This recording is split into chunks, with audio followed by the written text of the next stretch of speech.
Hey everybody, and welcome back to Bearcat Update.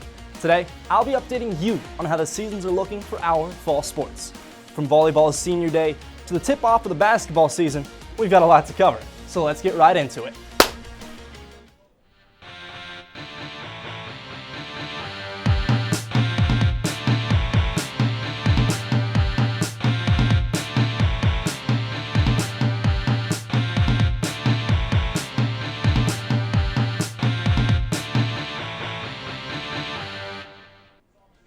On Friday, the Northwest Missouri State women's soccer team dropped a tough 2-0 match to number 19 Washburn at Bearcat pitch. With the loss, the Bearcats fall to 10-5 overall and 7-3 in MIAA play. Northwest held strong through the first half, keeping the Ichabod scoreless behind a strong defensive effort from goalkeeper Lily Ellis, who recorded 4 saves to keep the game tight early. Washburn finally broke through in the 66th minute on a goal from Jules Wardlaw, and added another in the 77th from McKinley Roan to put the match out of reach. On the attack, Lily Shaw and Julia Kocher each generated scoring chances, but the Bearcats weren't quite able to find the back of that net. Paired with their 1-0 loss a week ago to Pittsburgh State, the Bearcats will look to regroup ahead of the MIAA Tournament. They're taking action as we speak, taking on Emporia State. The volleyball team was back in action this weekend, playing their final 2 home matches of the season. On Friday, the Bearcats welcomed Emporia State to town as they look to avenge a loss to the Hornets from earlier in the season. Though the Bearcats fell in 4 sets, they held strong throughout the match, keeping 3 sets within 5 points. The competition didn't get any easier the next day as they played host to number 2 in the nation, Washburn. Despite a back-and-forth first set, the Bearcats were unable to regain momentum and ultimately fell in a 3-set sweep. Saturday also marked Senior Day as Northwest honored 5 impactful players for their contributions to the program. The Bearcats fell to 8-13 overall and 2-10 in MIAA play, and will travel to Missouri Southern next Friday. For more on volleyball, our crew member Gabe Porter sits down with sophomore defensive specialist Ellery Luhring. My name is Ellery Luhring, and I'm a sophomore DS libero. I'm from Grundy Center, Iowa, which is a pretty small town, kind of by Cedar Falls, Waterloo. And I would say my sisters inspired me to play volleyball. I have 2 older sisters, and I was always traveling, watching them play club, watching them play high school, and so I wanted to play volleyball as well. Ellery's influences include her sister Kaya Luhring, who she was able to play with for a brief time during her freshman year. Kaya I played with last year for the first time because of that COVID year, so luckily I got to play with her. And high school I was actually a setter instead of a DS libero, and so that was kind of different. But club, I would play libero. In high school, I was small school, so I would set because they need someone to set. And luckily, setting is also a defensive position, so it worked both ways, and it just worked out. Luhring's experience throughout high school, as well as her competitive spirit, brought her to one of the toughest conferences in Division II athletics. Yeah, so like I said, I love being competitive, and the MIAA is one of the most competitive conferences in the country. Like, you could go play any team and they could beat you, but you could also go beat any team. And so I think that was something that I was looking for, was that competitiveness. And also, Kaya played a role, my sister, because I wanted to go play with her, I wanted to learn from her, and so that was my college decision. And coming off of a high in high school, I wanted to go play for a team that would continue to do well and have success. Despite this season not quite turning out the way they wanted, Ellery discusses the impact and leadership she wants to bring to the team with her time remaining at Northwest. This year has been a little tough, but I think we're on the right stretch. I think we are starting to flow more and connect more, and we're just wanting to play for these seniors. Like, we want to go to the MIAA tournament for them. We want to do well for them, as well as also looking to the next years. We have a pretty young team, so if we can continue to do better and continue to learn, I think we'll be very successful in these years to come, and we'll keep gaining some leadership, because I know there's a lot of girls who haven't gotten a ton of playing time, don't have that experience, and so gaining this experience this year will really help us out in the years to come. Thanks, Gabe. The number 14 ranked Bearcat football team dominated in a 41-14 road victory over Emporia State on Saturday. Quarterback Chris Runke returned to the starting lineup, throwing 204 passing yards, 2 touchdowns, and another score on the ground. Running back Dominic Myers stole the show with 208 all-purpose yards and 3 total touchdowns as the Bearcats controlled the game from start to finish. Defensively, senior captain Carter Edwards made his presence known with 5 tackles, 2.5 tackles for loss, and a key interception that set up a short touchdown drive. With the win, the Bearcats improved to 8-1 on the season and 7-0 in MIAA play. They will return home next Saturday to host Missouri Western at 1:30 p.m. in Maryville. For more on football's upcoming matchup, our reporter Jackson Phelps gives us the Bearcat Breakdown. Welcome back to Bearcat Breakdown. Still no? Not even on Halloween? Well, I'm your host, Jackson Phelps, and this week we'll be taking a look into football's next matchup against Mo West. The Bearcats are set to face the Griffins at home on November 8th on Senior Day.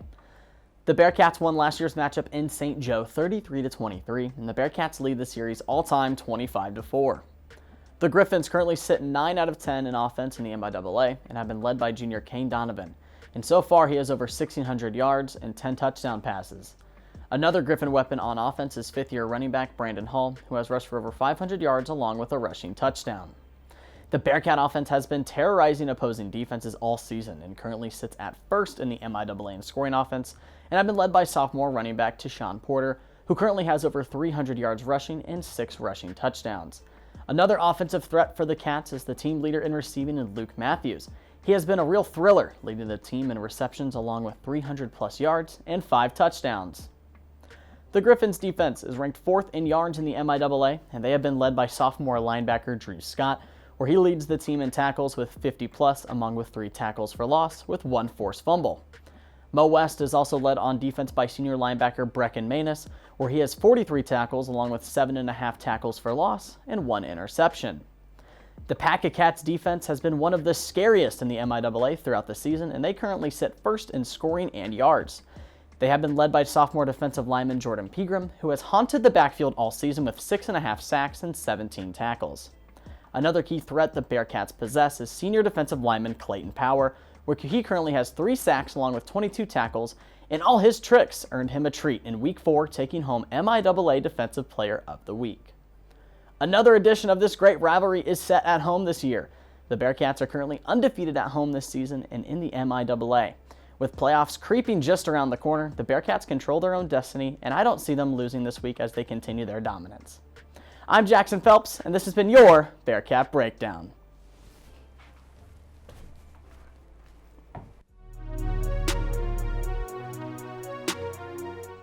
Thanks, Jackson. We're going to take our first break of the show. When we come back, our friends over on the Weekend Sports Report will talk about the season opener for the men's basketball team. We'll be right back.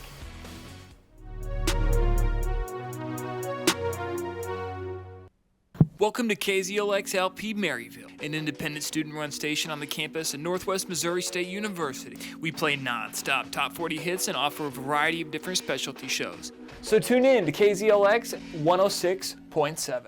What's up, you guys, and welcome to a brand new season of Nerd Central. What's up, Corby? What, you didn't get the memo? No.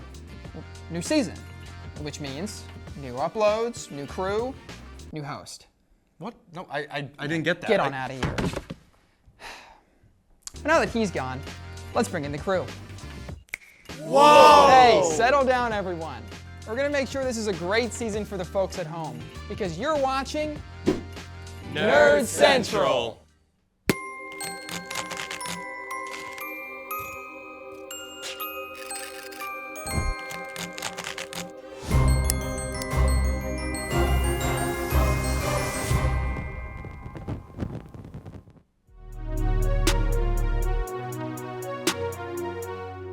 Welcome to the Weekend Sports Report. I'm your host, Olivia Wallace, joined by me, Jackson Phelps. Let's get right into it. Cue the intro.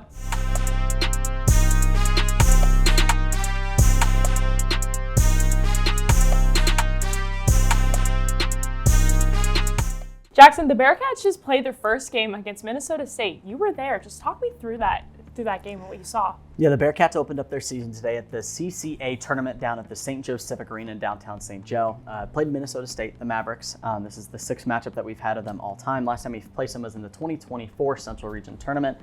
Tonight it didn't go the Bearcats' way. They lost that one 71-49. It was just a little bit of tough looks, especially from shooting. I think, if the Bearcats would have looked a little bit different from shooting, it could have been different. But whenever you're shooting under that 40% from the field and definitely under 30% from three, you're definitely not going to be able to keep up in games. They had an 8-0 lead to start the game, which I thought, hey, you know what? This could be a good thing, get some momentum shifted. But Minnesota State really picked up on some key things we were doing, and they took it away. They got on some really good runs. They had some guys out there who were down low, who were controlling the game with those rebounds. Bearcats got out rebounded by a bunch, both on the offensive side. That's the biggest one because Minnesota State were able to get those second chance points. And the Bearcats really, when you're not shooting well and you're not rebounding well, it's going to be really hard to get runs started. And that's why the Bearcats fell, just because they weren't able to get back up on their feet like how they started. The Bearcats are a very young team, if you will. A lot of freshmen, a lot of transfers. Only 4 stayed from last season. Just talk about that. Yeah, only 4 stayed from last year. And that's, going to be tough with the whole basketball team, especially here in the college world with the NIL and the transfer portal. It's tough to keep guys solid and centered. But the guys that they brought in, 7 were made up. One of them, Presley Ebe, who was one of my BCU's Player of the Week this week. He had 14 points. New guy on the team. He made it, and he made this game his. He was 2 for 2 from 3, and he did a good job controlling the paint, getting those open shots, creating open shots, and it was just a great job. Royce Williams, another one, and my second BCU Player of the Week. Both BCU Player of the Week, both transfers that just kind of were cemented into this program a couple months ago, and now they're already making an impact. Royce Williams had 11 points. Didn't do as hot from 3, but he did make some big layups and big mid-range shots as well. So both those guys are going to be really key players to watch throughout the season. But the rest of the guys are transfers. They're going to take a little bit. Again, it's a new team. It's going to take a little bit for them to gel. But once that happens, it's going to be a good season for the Bearcats.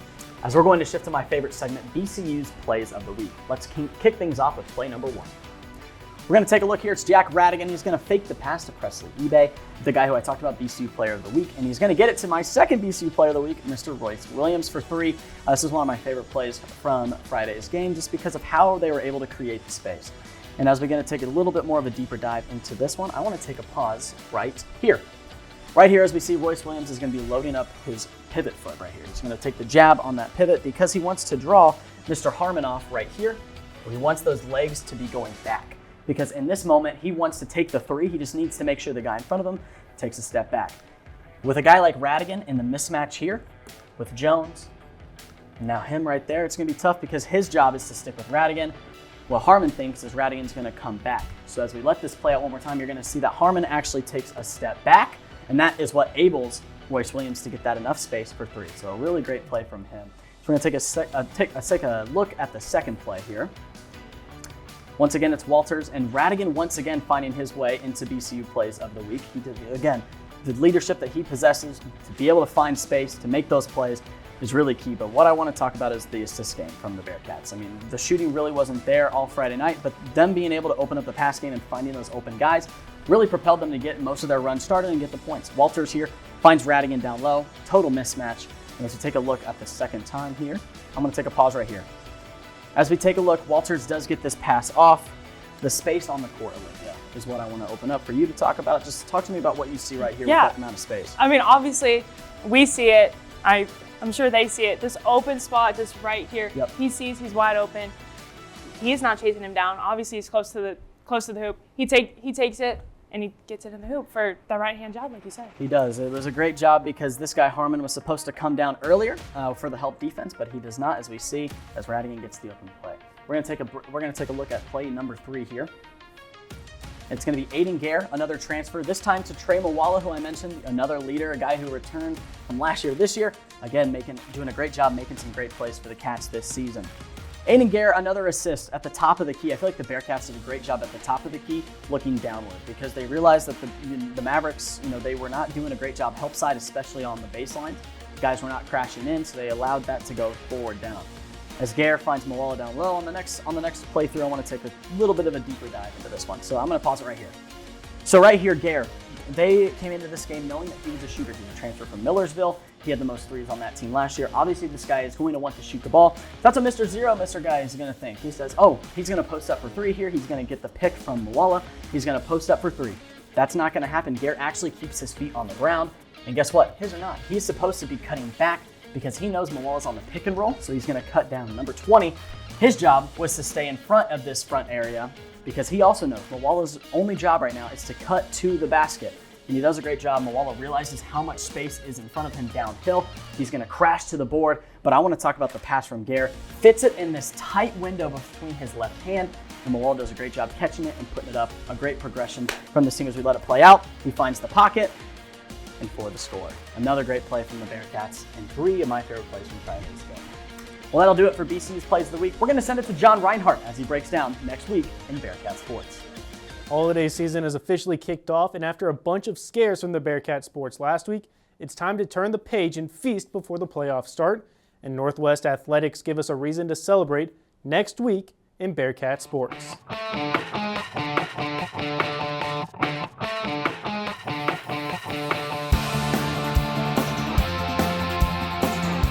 To kick off the week, soccer heads out to Bearcat Pitch to kick off Hate Week against Missouri Western to start the final stretch of the regular season. The Bearcats are on a small slide, dropping 2 of their last 3 games, including most recently on Halloween to the number 19 team in the nation, Washburn. For whichever team comes out on top in this year's matchup, the goalies will have to come up big. Both Lily Ellis and Morgan Bird are 2 of the top goaltenders in the MIAA, and the first one to slip up on Wednesday will likely be the reason the other team will come out on top. Volleyball will then be in action on Friday, traveling down to Joplin to take on the Missouri Southern Lions. Overall, it has been a disappointing season on the court for the volleyball team, but the playoffs are still barely within reach, but for that to stay the case, they'll have to continue their historic success against the Lions. Northwest is 28-4 all-time against the Lions, and including a 3-1 victory 365 days prior to next week's matchup. It'll be a tough test for the Bearcats, though, because although the teams have similar resumes this season, the Lions have more kills, aces, assists, and blocks. Cross country will then kick off Saturday action in Joplin at the Central Regional Championships. Men's cross country has claimed their 2nd straight MIAA championship and are looking to finish better than their 2nd place finish in last year's Central Regionals.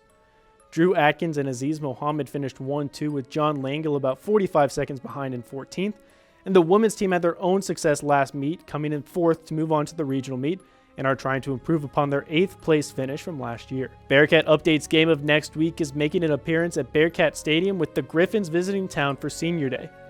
Bearcat football is now 8-1 on the season after dismantling a struggling Emporia State team, but the Mo West prediction is still up in the air because of how unpredictable the Griffins team is.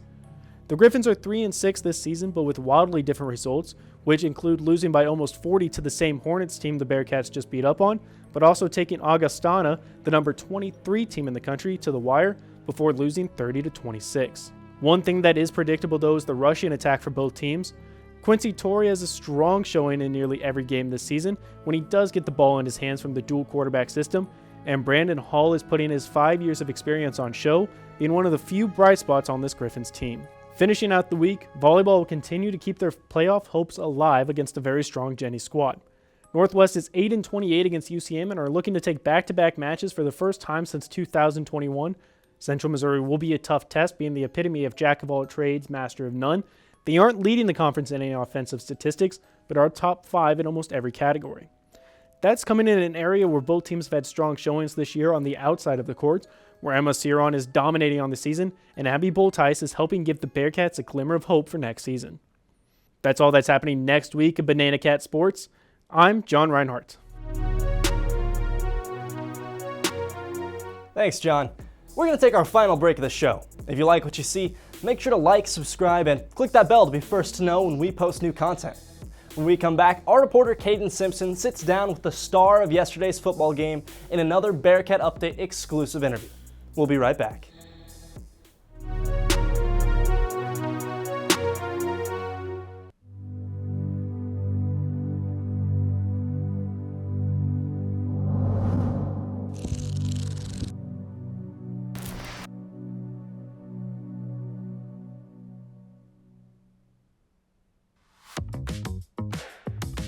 Whoa, hey, didn't see you there.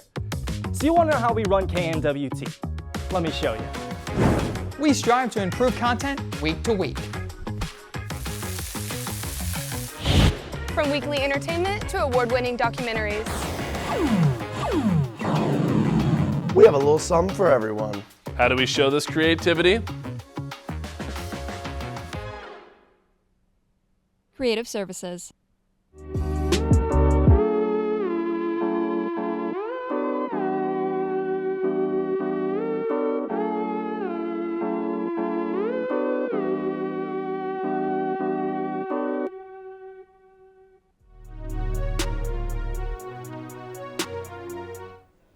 Welcome back to Bearcat Update.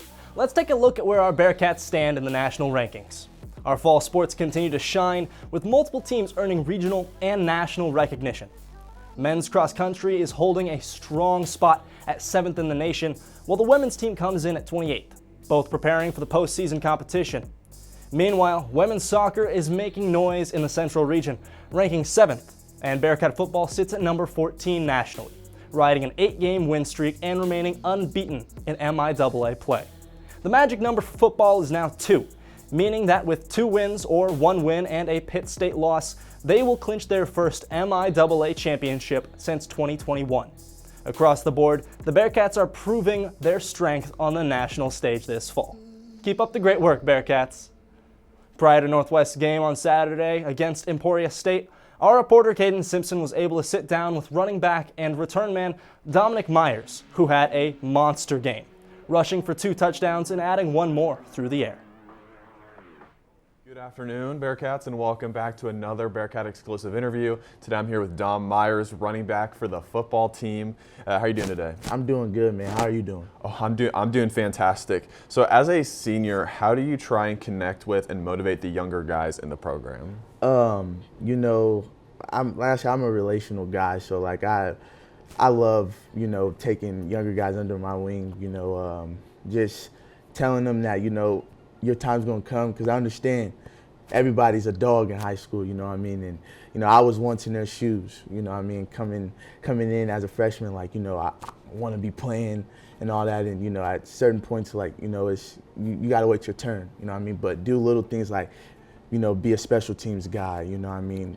Be a great scout guy, because you just never know what can happen. Injuries can happen, and you just never know when your number is called. So just preaching to those younger guys, like, be ready when your time is coming, you know what I'm saying? And don't, you know, pee down your leg when it's your time. So yeah, and with all the responsibility that comes with being at running back, how do you communicate and make sure that you're on the same page as the offensive line and the quarterbacks? Because all of you guys are on the same page, you know, whether you're running the football, catching the football, blocking, you know, either of those things. Well, number one thing is it starts with reading the right play card. You know what I mean? We have, you know, some signals. That's our signal. You know, we wear a wristband, and reading that, you know, and make sure you're reading that. Everyone, you know, should be able to read the right wrist card, and that's the number one thing of starting with communication. And then, you know, just different blocking schemes. We go through the blocking schemes throughout all week of practice. So when you get to the game, it should be just like practice, you know what I mean? So, you know, as a running back, you know, we do have some responsibilities, like, you know, pass protection and all that. But at the end of the day, like, you know, in certain situations, you know, instincts got to take over, and just do what you were coached. You know what I mean? And that goes for every position. Do what you were coached, and do what you were, you know, what you were doing all week in practice. So. And what's been the biggest impact of Coach Prosser being in control of the offense, as we've seen major improvements and major changes within the offense this year between years in the past? It's the energy, you know what I mean? And like Coach Prosser mentioned earlier, you know, just the energy in practice and us just being bought in. They came in January and set a standard, the Bearcat standard, and that was it. You know, there's no other way but Bearcat standard, you know what I mean? And as a group of seniors like we have, and, you know, a couple of older guys, just, you know, juniors, and everybody that was here last year, we just bought into that. And, you know, he's a high energy guy, and, you know, he gets on us, but, you know, it's for a good reason. And I couldn't be more than blessed to have him as our offensive coordinator, man. Like, just the energy he brings, and, you know, you want to die on the field for that type of guy. You know what I mean? Yeah, so. I understand. And how big of an impact has Coach Mack been as well? It's also his first year, and we've also, you know, seen an overall improvement on the entire team. And what has he brought to the team? Coach Mack, man, the Mack man. I mean, I can't even explain it. Like I said, he came in and set the standard, and, you know, it's you either in or you're out. You know what I mean? This is a different era of Bearcats football. This ain't This ain't the era from 2 years, 3 years, or a year ago. This is a different era. And, you know, those coaches came in and, you know, they did what they wanted to do. And, you know, we still got more work to do. You know, it's not over. We just got to continue to just keep treating every week like 1-0. And, you know, we were preseason number 6. You know what I mean? So we keep that mentality, and we can do whatever we want to do. We're in our own way. You know what I mean? So, I said it's hard to explain, but I couldn't be more than grateful to, you know, end my college career off with these type of coaches, seriously. All right, thank you so much for joining us. Yes, that was sir. really great. Thanks, Cayden. That's all the time we have for today. I'm your host, Hayden LaValle, and this has been Bearcat Update, the provider of complete coverage of Northwest sports. We're live every Sunday at 2, and you can find us on YouTube at KNWT TV. Along with Bearcat Update, you can watch KNWT's other content. Thanks for watching, and we'll be back in no time.